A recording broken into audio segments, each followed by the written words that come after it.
जय श्री कृष्णा। कैसे हैं आप लोग फ्रेंड्स। आज की चर्चा काफ़ी महत्वपूर्ण होने जा रही है। आज हम चर्चा करने जा रहे हैं शनि के विशेष परिवर्तन की। देखिए, शनि देव इस दौरान कोई भी परिवर्तन नहीं कर रहे हैं, और अगर आप सोच रहे हैं कि मैं शनि के किसी परिवर्तन की बात चर्चा करने जा रही हूँ तो ऐसा बिल्कुल नहीं हो रहा, बल्कि इस दौरान शनि की दोनों राशियाँ आपकी मकर और कुंभ, ये दोनों एक्टिवेशन में आ रही हैं। और ये दोनों एक्टिवेशन में किस तरीके से आएंगी और शनि पर दोहरा प्रभाव परिवर्तित होने जा रहा है। शनि जो कि भाग्य भाव में बैठे हुए हैं, देखिए वर्तमान समय में आस्थावस्था में हैं और सूर्य के साथ इनकी युति हो रही है। और सूर्य के साथ इनकी युति होने के कारण देखिए इस दौरान सूर्य और मंगल के साथ भी इनकी युति हो रही है, जिस कारण से इनके प्रभावों में विशेषता रहने वाली है। लेकिन अब मंगल का आना और साथ ही साथ गुरु का परिवर्तित होना, ये बहुत बड़े कारण हैं। और बहुत बड़े कारण के साथ में एक और कारण है, क्योंकि देखिए वैसे हमारी लाइफ जो है रूटीन बेसिस पे चलती रहती है। जब उसमें कोई एक्साइटमेंट आती है या अचानक ऐसी घटनाएं आ जाती हैं जो हमको बहुत सुखद स्थितियों में लेकर चली आए या हमको एकदम से विषाद की स्थितियों में लेकर चली आए, ऐसा किस ग्रह के कारण होता है? ऐसा होता है आपके राशिपति के कारण। और ये राशिपति देखिए, या अगर आपके लग्न में 4 नंबर बना हुआ है तो ये राशिफल आपके लिए है। यदि कुंडली में कहीं भी चंद्रमा के साथ 4 नंबर बना हुआ है तो ये राशिफल आपके लिए। कुंडली ना होने की स्थिति में आप इसे नाम राशि से भी देख सकते हैं। यदि अभी तक आपने अपने इस चैनल को सब्सक्राइब नहीं किया है तो प्लीज़ सब्सक्राइब कर लीजिए, वीडियो को लाइक कर दीजिए, चैनल को शेयर कर दीजिए। इससे होगा क्या कि हमारे आने वाले हर वीडियो की नोटिफिकेशन मिल सकेगी आपको सबसे पहले। एक प्यारा सा कमेंट करना बिल्कुल ना भूलें। कमेंट से हमें बहुत मोटिवेशन मिलता है, हौसला मिलता है और ये पता चलता है कि आप और क्या जानना चाहते हैं। तो इस दौरान चंद्रमा का प्रभाव शनि की दोनों राशियों पर रहेगा। और ये जो आगामी 5 दिनों का जो ये हम आपके लिए परिवर्तन शनि का बता रहे हैं, काफ़ी महत्वपूर्ण भी रहेगा। महत्वपूर्ण इसलिए क्योंकि चंद्रमा जो है बहुत महत्वपूर्ण ग्रह हैं। ये जिस भी भाव में जाते हैं वहाँ पर एक्साइटमेंट अचानक उस भाव को इन्हेंस कर देते हैं, और उस भाव को इन्हेंस करने के साथ ही उस दिन आपके जीवन में उस भाव से संबंधित चीज़ें विस्तार लेने लगती हैं। और यही विस्तार जो होता है जीवन में आपके बदलाव को, क्योंकि रूटीन लाइफ एक बोरिंग जीवन हो जाता है, उसमें कुछ चेंजेस होनी चाहिए, वो चेंजेस करते हैं चंद्रमा। और चंद्रमा यही चेंजेस करने जा रहे हैं। तो बनी देखिए ये काफ़ी महत्वपूर्ण रहेगी चंद्रमा के, क्योंकि चंद्रमा एक तो यहाँ स्वराशि के रहेंगे और दूसरे जस्ट सामने मकर राशि है। और मकर और चंद्रमा का जब ये संबंध बनेगा तो ये काफ़ी महत्वपूर्ण रहेगा। देखिए इस बारे में विद्वान वर्ग जो हैं वो दो मत हैं कि शनि और चंद्रमा का संबंध शुभ होता है या अशुभ होता है। एक विद्वान वर्ग इसे अर्धनारीश्वर की संज्ञा देता है। शिव के बिना शक्ति अधूरी है और शक्ति के बिना शिव अधूरे हैं। वहीं दूसरा विद्वान वर्ग इसे विष योग की संज्ञा देता है कि अगर जैसे एक गिलास दूध में एक बूंद विष गिर जाए तो पूरे दूध को ही विषैला बना देता है। ये वही स्थितियाँ। अब इसमें देखिए एक चीज़ और यहाँ पर रहने वाली है कि धन किसी भी ग्रह के प्रभाव से आ रहा हो, यदि उसमें रेगुलरिटी है तो चंद्रमा अच्छे हैं आपके, ये चीज़ ध्यान रखिएगा।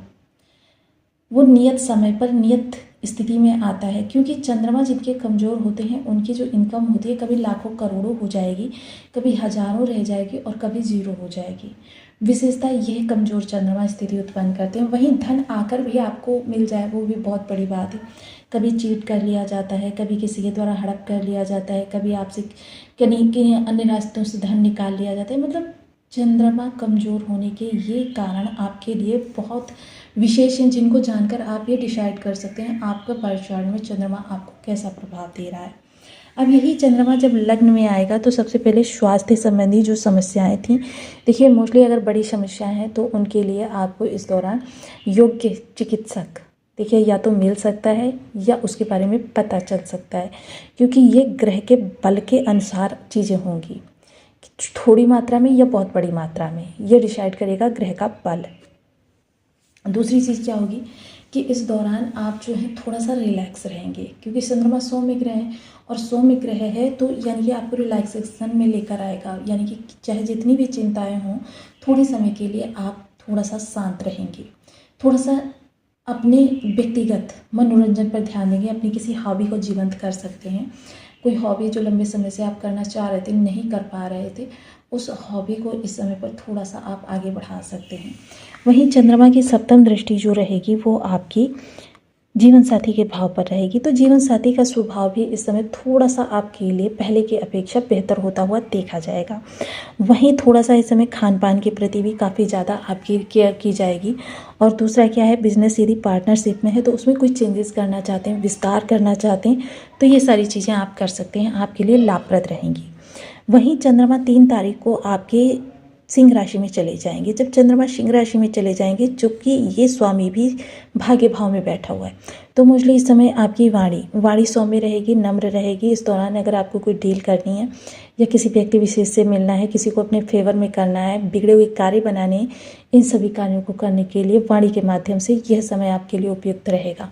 दूसरी चीज़, खान पान देखिए सात्विक रखें। खान पान आपको, पहली बात तो बच्चे का सेवन कभी करना ही नहीं चाहिए, क्योंकि आप चंद्रमा की राशि के जातक हैं और चंद्रमा देखिए इतने ज़्यादा सौम्य है कि थोड़ी सी धूप से या थोड़ी सी बरसात से भी कुम्हला जाते हैं, तो इस चीज़ का ध्यान रखें।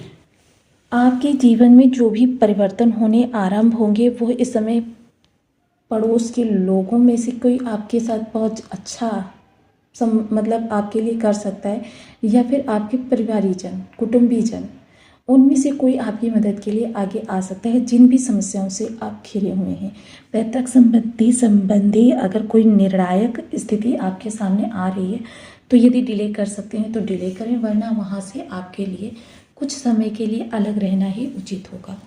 बहुत ज़्यादा उस चीज़ में हस्तक्षेप ना करें, बहुत ज़्यादा बढ़ चढ़कर भाग भी ना लें। दोनों ही स्थितियाँ जो हैं आपके लिए कह सकते हैं कि निराशाजनक चीज़ों को जन्म दे सकती हैं, तो इस दौरान इन सभी कार्यों से आपको थोड़ा सा दूरी बनाकर रखना उचित होगा। साथ ही साथ इस दौरान जब यहाँ पर दृष्टि जाएगी तो अचानक जीवन साथी के कार्य क्षेत्र में बदलाव होते हुए देखे जाएंगे। उनको कोई कह सकते हैं पारितोषिक मिल सकता है, बड़ी जिम्मेदारी सौंपी जा सकती है, और साथ ही साथ इस समय धन में भी वृद्धि होती हुई देखी जाएगी। अचानक धन के अवसर आ सकते हैं, और इसके साथ ही देखिए इस समय ससुराल पक्ष और ननिहाल पक्ष से भी आपको कुछ जीवन में सहायता यानी राहत प्राप्त हो सकती है। वहीं एक चीज़ का और ध्यान रखें, जो लोग गोपनीय कार्य कर रहे हैं, तो यहाँ पर देखिए एक चीज़ विशेष क्लियर कर दूँ, पक्ष बल से बली चंद्रमा भी कष्टकर होता है और पक्ष बल से कमजोर चंद्रमा भी कष्टकर होता है। ये पर चार्ट में किस स्थिति में बैठा हुआ है यही डिसाइड करेगा कि आपके लिए स्थितियाँ हानिप्रद होंगी या लाभप्रद होंगी।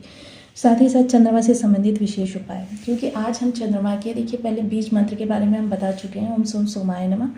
साथ ही साथ आज हम माता से संबंधित कुछ विशेष उपाय बताएंगे जिनको प्रत्येक व्यक्ति करके अपने जीवन में चंद्रमा को अच्छा कर सकता है, क्योंकि माता जो होती है वो चंद्रमा होती है। देखिए आपको नित्य प्रति जब भी आप किसी भी कार्य के लिए बाहर जा रहे हैं, माता के चरणों से हाथ अवश्य लगाएं। साथ ही साथ माता की प्रसन्नता के लिए भरकस प्रयास करते रहें, क्योंकि माता हृदय से जब प्रसन्न होगी तब आपके चंद्रमा भी आपके लिए अच्छा करेंगे। नित्य प्रति केसर के एक ग्लास दूध में, चांदी के ग्लास में दूध डालें और दूध में केसर डालें, थोड़ा सा उसे हल्का सा मिश्री से मीठा करें और यह नित्य प्रति अपने हाथों से अपनी माता को पिलाएं। माता की जितनी आप सेवा कर सकेंगे या माता को जितना हृदय से प्रसन्न कर सकेंगे उतना आपके लिए अच्छा होता रहेगा चंद्रमा की तरफ से। तो आपको वीडियो कैसी लगी मुझे कमेंट बॉक्स में ज़रूर बताएं। चैनल पर न्यू है तो प्लीज़ वीडियो को लाइक शेयर, चैनल को सब्सक्राइब करना बिल्कुल ना भूलें। मिलते हुए नेक्स्ट वीडियो में, तब तक के लिए नमस्कार। अपना ध्यान रखें, स्वस्थ रहें, मस्त रहें।